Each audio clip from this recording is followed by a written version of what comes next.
এই আসিয়া এই দৃশ্য আমরা ভুলে যাব। এই যে মেয়েটা কাতরাতে কাতরাতে মারা গেল আজকে, বেশি দিন সময় লাগবে না, 1 মাস 2 মাস হাইয়েস্ট 3 মাস। এর আগেও বহু ইস্যু আমরা এসেছে ভুলে গেছি, একটার পর একটা এসেছে, একটার পর একটা ভুলে গেছি। আপনারা দেখে নিয়েন 3 মাসের মধ্যে এই মেয়েটাকে সবাই ভুলে যাবেন এবং যাবো ভবিষ্যতে। লিখে নেন আপনারা, এই বাচ্চার কথা কেউ মনে রাখবে না, এই বাচ্চাটার কথা কেউ মনে রাখবে না। 3 মাস পরে, 6 মাস পরে, 1 বছর পরে আরো নতুন ইস্যু আসবে, আরো নতুন পাপ হবে, আরো বড় বড় ঘটনা ঘটবে। এরপরে মানুষ এই বাচ্চাটাকে ভুলে যাবে। এই বাচ্চাটা কি তার মৃত্যু যন্ত্রণা ভুলতে পারবে? তার সম্মানহানি ভুলতে পারবে? তার পিতামাতাকে ভুলতে পারবে? এখন প্রশ্ন হচ্ছে, তার পিতাকেও যদি আমরা জিজ্ঞাসা করি, ইসলামে রেপের শাস্তি হচ্ছে মৃত্যুদণ্ড, আর ব্যভিচারের শাস্তি হচ্ছে অর্ধেক কোমর পর্যন্ত পুঁতে পাথর নিক্ষেপ করে হত্যা করা।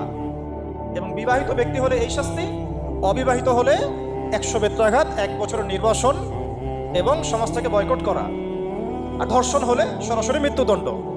3 মাস সময় লাগার কথা না, 3 দিনের মধ্যেই করা সম্ভব। এটা শরিয়া আইন, এটা আল্লাহ রাব্বুল আলামিনের শরিয়া বিধান। এখন তারাও কি এটাতে রাজি হবেন? যারা শোক প্রকাশ করছেন তারা কি এই বিধানটা কার্যকর করতে রাজি হবেন? ধর্ষককে সবার সামনে প্রকাশ্যে মৃত্যুদণ্ড দেওয়া হোক, শরিয়া আইন কার্যকর করা হোক? রাজি হবেন না। কারণ আপনারা বলবেন এটা করতে গেলে বাংলাদেশ থেকে মৌলবাদী রাষ্ট্র হয়ে যাবে। তো সমস্যার গোড়ায় আপনারা যেতে চান না, ডালপালা নিয়ে নাড়াচাড়া করেন।